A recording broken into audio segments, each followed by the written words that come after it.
Class 10th के लिए आज स्टार्ट कर रहे हैं प्रश्नावली 1.3 का क्वेश्चन नंबर फर्स्ट। पहला प्रश्न जो है उसमें पूछा है कि सिद्ध कीजिए कि √5 एक अपरिमेय संख्या है। अब दो तीन चीज़ें क्लियर कर दूं मैं कि आपको सबसे पहले ये समझा दूं कि यदि यहाँ पर होता 2 तो भी सवाल सेम ऐसे ही होगा जैसे अभी करेंगे अपन, और यहाँ पर यदि अगर होता 3 तो भी ऐसे ही होता, 4 होता तो 4 तो होता ही नहीं क्योंकि √4 तो बाहर आएगा तो 2 बन जाएगा। अगर कोई भी संख्या यहाँ दे दे आपको 5 की जगह 2 दे दे 3 दे दे तो आपको वैसे ही करना है जैसे यहाँ पर ये करेंगे, कोई चेंजेस नहीं होगा, सिर्फ अंक बदलेगा, बाकी लाइनें वही के वही लिखनी है, आपको कोई चेंज नहीं करना है। करने से पहले सबसे पहले ये देखना है कि उसने अपने को बताना है, उसने पूछा अपरिमेय संख्या है, लेकिन हम उसको उल्टा मानेंगे। हम मानेंगे कि माना कि √5 एक परिमेय संख्या है, और यदि कोई परिमेय संख्या है तो वह a/b के रूप में लिखी जा सकती है। तब हम लिखेंगे कि तब √5 बराबर a/b, और जहाँ a और b क्या है, सह अभाज्य संख्या है, सह अभाज्य संख्या है। अब आगे बढ़ते हैं, दोनों पक्षों में अपन वर्ग कर देंगे। हम लोग क्या करेंगे, वर्ग करेंगे दोनों पक्षों में। तो इधर √5 का होल स्क्वायर हो गया, इधर एक का स्क्वायर बटे में b का स्क्वायर हो गया। रूट स्क्वायर से रूट कट जाएगा तो कितना हो जाएगा, 5 हो जाएगा। a स्क्वायर के बटे में b स्क्वायर। इसके बाद आगे बढ़ेंगे, अब हम b स्क्वायर को इधर ले आएंगे और 5 को इधर भेज देंगे, तो ये हो जाएगा b स्क्वायर बराबर a स्क्वायर के बटे में 5 हो जाएगा। अब हमें ऐसा क्यों किया हमने और कहाँ तक पहुँचे हम, प्रोसेस हमें कहाँ तक करनी है ऐसी, ये समझेंगे। जैसे ही a स्क्वायर के बटे में 5 आ जाए तो हमें ये पता चल जाता है कि जो a स्क्वायर है वो 5 से विभाज्य है। तो हम लाइन लिख देंगे कि चूँकि a स्क्वायर 5 से विभाज्य है, अगर किसी का स्क्वायर 5 से विभाज्य मतलब किसी संख्या से विभाज्य होता है तो वो खुद वो संख्या भी 5 उसी से विभाज्य होगी। मेरे कहने का मतलब यदि a स्क्वायर 5 से विभाज्य है तो a भी 5 से विभाज्य होगा। तो लाइन लिख देंगे कि a स्क्वायर 5 से विभाज्य है तो a भी 5 से विभाज्य होगा, समीकरण नंबर 1 बन जाएगी ये। अब हमें b बताना है। आगे बढ़ते हैं, आगे बढ़ेंगे, हम मान लेंगे कि जो a है उसके बराबर में 5 के, ऐसा मानना है। अगर वहाँ होता सवाल के √2 तो 2 के मानते, √3 होता तो 3 के मानते। यहाँ माना हमने a बराबर 5 के, अब दोनों पक्षों का फिर वर्ग करेंगे तो इधर हो जाएगा आपके पास a बराबर 5 के माना है, और इसको रखेंगे वहाँ पर वापस a की जगह रखेंगे तो हो जाएगा 20। a की जगह कहाँ, यहाँ पर, यहाँ रख रहे हैं समीकरण नंबर, यहाँ इस a की जगह रखेंगे हम वैल्यू 5 के रखा हमने, तो कितना हो जाएगा, b स्क्वायर बराबर 5k का स्क्वायर और बटे में 5, ऐसे ही वहाँ आगे बढ़ते हैं। b स्क्वायर तो ऐसा का ऐसा बराबर 5k का स्क्वायर कितना हो जाएगा, 25k स्क्वायर, और बटे में कितना है, 5 है।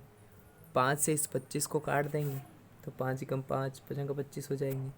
तो क्या बचेगा, b स्क्वायर के बराबर में, b स्क्वायर के बराबर में बच रहा है आपका 5k स्क्वायर।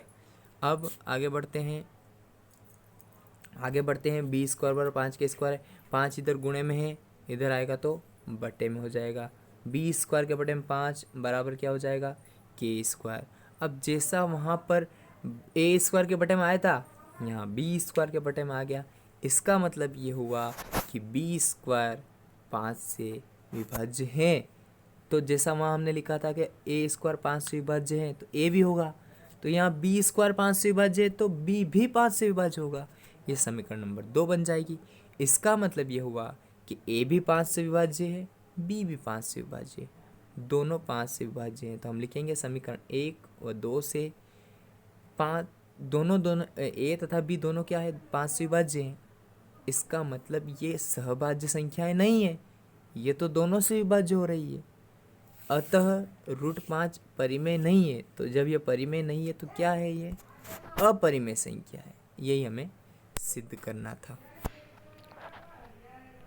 अगर इस सवाल के अंदर √2 पूछता तो जहाँ जहाँ 5 है वहाँ 2 2 आ जाता, और 5 का स्क्वायर 25 था तो वहाँ 2 का स्क्वायर 4 आ जाता, और कोई चेंज नहीं होता इस सवाल के अंदर। आपको ये सवाल नोट करना है। नोट करने के बाद इसको अच्छे से सीख लें आप, फिर कॉपी में भी नोट कर लें। अगला क्वेश्चन है, सिद्ध कीजिए कि निम्नलिखित संख्याएं अपरिमेय हैं। प्रश्न क्रमांक 3 का पहला क्वेश्चन है 1/√2।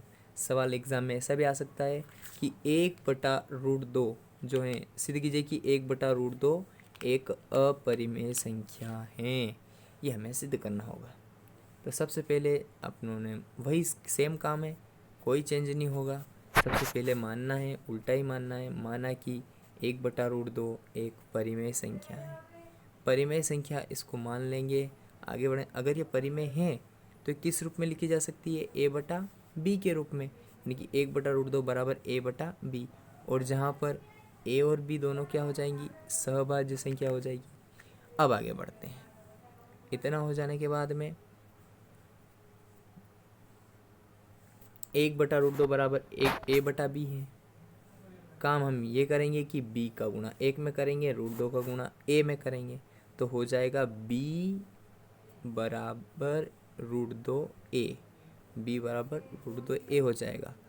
अब यहाँ से हम a को बटे में भेज देंगे, तो b बटे a बराबर कितना हो जाएगा? √2। ये बटे वाला सवाल है इसलिए ऐसा चल रहा है, √2 हो जाएगा। आगे बढ़ेंगे। अब ये जैसे ही √2 हुआ तो a और b क्या है? पूर्णांक संख्या है। चूंकि a और b क्या थी? पूर्णांक संख्याएं थी। अब ये पूर्णांक हैं, लेकिन हम जानते हैं पूर्णांक है तो b/a क्या हो जाएगी? परिमेय संख्या हो जाएगी। अगर ये परिमेय हैं लेकिन √2 क्या है? अभी हमने सिद्ध किया इससे पहले कि √5 एक अपरिमेय संख्या है। √2 भी क्या होगी? एक जो रूट से बाहर नहीं आ सकती वो संख्या है, अपरिमेय संख्या होगी। अब जैसे कि संख्या √3 हो, √2, रूट के अंदर जो संख्या है वो परिमेय संख्या थोड़ी हो सकती है, वो तो अपरिमेय है। इसका मतलब √2 क्या है? अपरिमेय। यहाँ लाइन भी लिखी हुई, किंतु √2 एक अपरिमेय संख्या है। तो मतलब इसका मतलब, और ये किसके बराबर है? b/a के। तो b/a भी क्या होगा? अपरिमेय संख्या होगी। अतः 1/√2 एक अपरिमेय संख्या है। ये क्वेश्चन भी आपको कर लेना है, यहाँ से नोट कर लें आप, उतार लेना है आपको। एक एक स्टेप अच्छे से उतारें, पूरा नोट हो जाए। उसके बाद कोई डाउट हो तो ज़रूर पूछें। क्लियर है?